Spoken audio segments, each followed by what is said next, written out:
পুরুষ মানুষের রূপ দুইটা, একটা হচ্ছে সবাইকে দেখানোর জন্য, আর আরেকটা রূপ হচ্ছে সেটা শুধু তার বউ জানে, আর কেউ জানে না। গ্রাম থেকে মা কলা পাঠালো, কম আয়ে টাকা জমানোর সহজ উপায়, গরিব পরিবারের সঞ্চয়ের সেরা কৌশল। ছোট্ট বারান্দা পরিষ্কার করে গুছিয়ে নিলাম রমজান ব্লগ। তো নতুন দিনে নতুন আরেকটি ব্লগ ভিডিও নিয়ে হাজির আমি আপনাদের মাঝে সাভানা, ভারতের ছোট্ট একটা গ্রাম শীতলকুচি জেলা থেকে বলছি। তো welcome back to my channel. আসসালামু আলাইকুম। তোমরা সবাই কেমন আছো? আমি আশা করি তোমরা সকলেই ভালো আছো। আলহামদুলিল্লাহ আমিও ভালো আছি, আর আমার পরিবার পরিজনদের নিয়ে আলহামদুলিল্লাহ আমি ভালোই আছি। আর আমার প্রাণপ্রিয় কলিজা আপু ভাইয়েরা, তোমরা সবাই কেমন আছো? আমি আশা করি তোমরা সকলে ভালো আছো। তো বরাবরের মতন ব্লগটা আমি সকাল থেকেই শুরু করে দিলাম। তো আজকে আমি ছোট্ট বারান্দাটা একটু ঝুলঝড়ে পরিষ্কার করে নেব, তো সেই বিষয়ে নিয়ে ভিডিওটা করব আর কি। তো চলো ব্লগটা দেখতেই থাকো। এবার আলহামদুলিল্লাহ রোজা রেখে কোনো কষ্ট হচ্ছে না, কারণ কোনো রোদ নেই, গরম নেই, দিন ছোট, সেই জন্য খুব আরামে সবার আলহামদুলিল্লাহ রোজা কাটছে। সবাইকে রোজা মানে রমজান মোবারক, রোজা সবার ভালো কাটুক, এটাই আমি দোয়া করি আর কি। এটা হচ্ছে দোয়া চাওয়ার মাস, রহমতের মাস। যে যত বেশি গুনাহ করবে, যে যত বেশি মানে নামাজ পড়বে, তারাবি পড়বে, কোরআন তেলাওয়াত করবে, তার তত বেশি নেকির কাজ হবে। এই মাসটা হচ্ছে এরকমই। তো যাই হোক, এবার আমি ছোট্ট বারান্দাটা একটু পরিষ্কার করে নেব, কারণ মানে আমি অফ ক্যামেরায় ঝুল ঝেড়ে নেই, পরিষ্কার করে নেই, তো তোমাদের দেখানো হয় না। তো ভাবলাম যে আজকে একটু তোমাদের কাছে শেয়ার করি। গ্রাম থেকে মা কলা পাঠালো, কম আয়ে টাকা জমানোর সহজ উপায়, গরিব পরিবারের সঞ্চয়ের সেরা কৌশল। ছোট্ট বারান্দা পরিষ্কার করলাম আর রমজান ব্লগ। আলহামদুলিল্লাহ আজকে 7th রোজা সম্পূর্ণ করলাম। তো যাই হোক, ব্লগটা দেখতেই থাকো, আশা করি খুবই ভালোই লাগবে।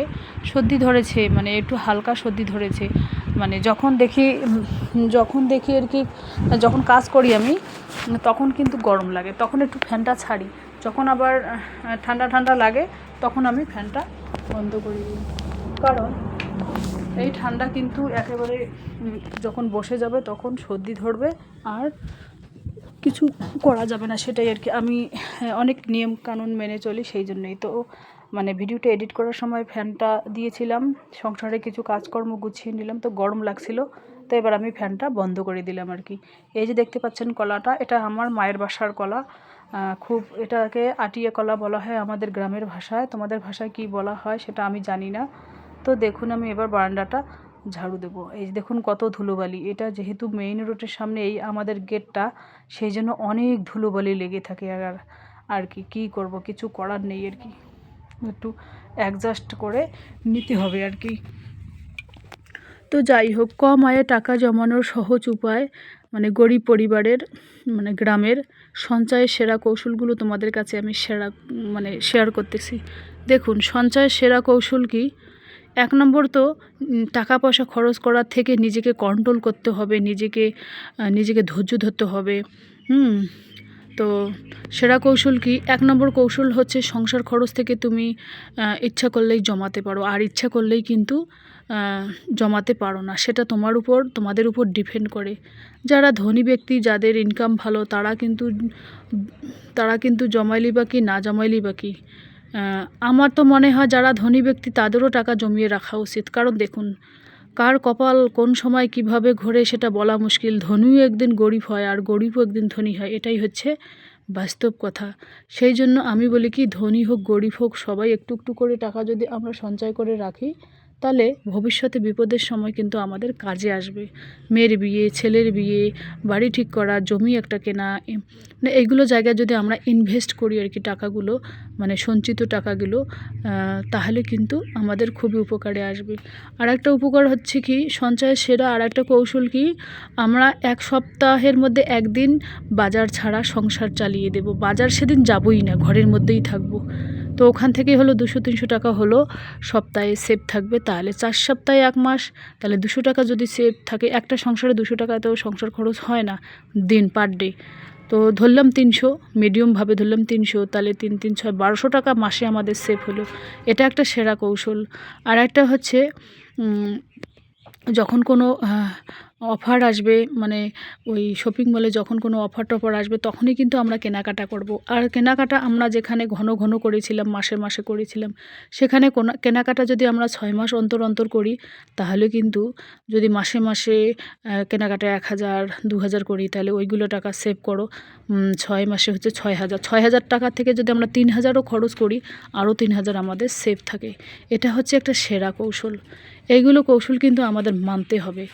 আর একটা কৌশল কি, একবেলা আধবেলা কিন্তু বাড়ির সবজিপাতি বা আশেপাশে কারো কাছ থেকে মেহমানের বাসা থেকে নিয়ে আসা একবেলা দুবেলা কিন্তু এভাবেই চালিয়ে দিতে হবে। তাহলে ওখান থেকেও হলো 50-100 টাকা সেভ থাকবে। তাহলে এটা একটা সেরা কৌশল। তো আরেকটা হচ্ছে, যেখানে 500 গ্রাম মাছ লাগবে সেখানে 250 গ্রাম দিয়ে চালিয়ে দেব। যেখানে 5 কেজি আলু লাগবে সেখানে 4 কিলো দিয়ে চালিয়ে দেব। এটা হচ্ছে একটা সেরা কৌশল। আর মাঝে মাঝে মাটির উনুনে রান্না করব, এপাশ ওপাশ থেকে কুড়িয়ে কাড়িয়ে এনে রান্না করব, বা বাড়ির ভেতরের যে বাঁশখড়ি কাঠখড়ি ওই ঘরের কাজের জন্য বাঁচে, সেইগুলো দিয়ে আমরা একবেলা আধবেলা মাসকে ফসকে সপ্তাহে রান্না করতে পারি। এটা হচ্ছে একটা সেরা কৌশল। হ্যাঁ, মানে এইগুলো হচ্ছে টাকা জমানোর একেবারে সহজ উপায়। এইগুলো যদি তোমরা মানতে পারো তাহলে সারা জীবন সুখে থাকতে পারবে। আর যদি এই সেরা কৌশলগুলো তোমরা অ্যাকসেপ্ট করতে না পারো, তাহলে কিন্তু মানুষের কাছে সারা জীবন হাত পাততে হবে, ধার দেনা করতে হবে, ঋণ করতে হবে, লোন করতে হবে। এইগুলোর থেকে নিজেকে দূরে রাখতে হবে।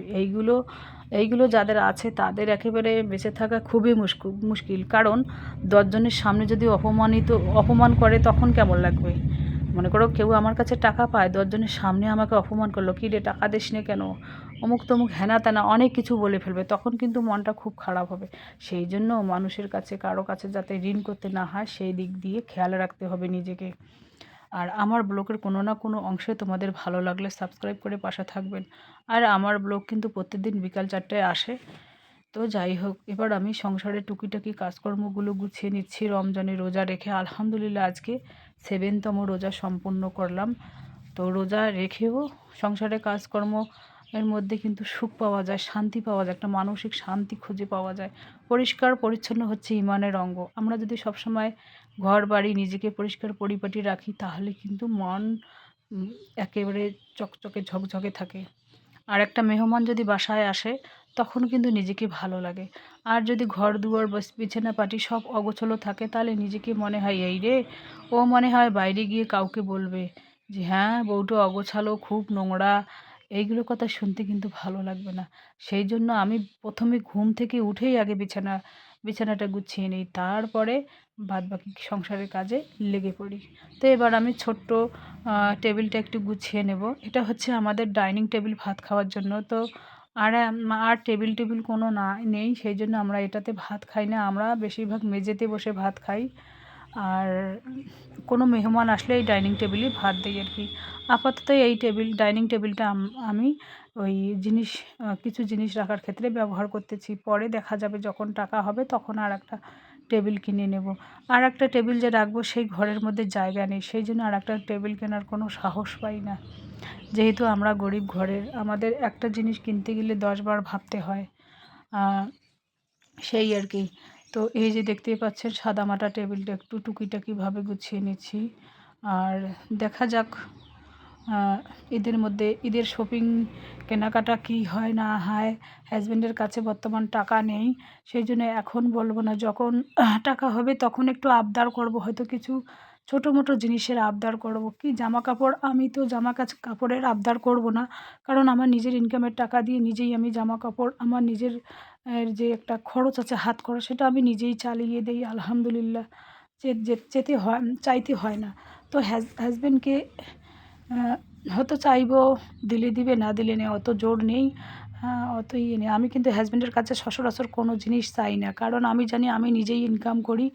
আর এর আগে হাজব্যান্ডের কাছে চাইছিলাম, তো মুখের উপর না বলে দিয়েছে আর মেজাজও দেখিয়েছিল। সেই জন্য আমি হাজব্যান্ডের কাছ থেকে কোনো টাকা চাই না। যাই হোক, নিজের দিয়ে চলছে আলহামদুলিল্লাহ। নিজের ইনকামের টাকা দিয়ে খরচ করবে, এটা ওটা খাবে, এটার মতো সুখ নেই। ছেলে মেয়ে, হাজব্যান্ড, বাবা মা, ভাই বোন সবার কথা বাদ দিন তো। চলো টাটা।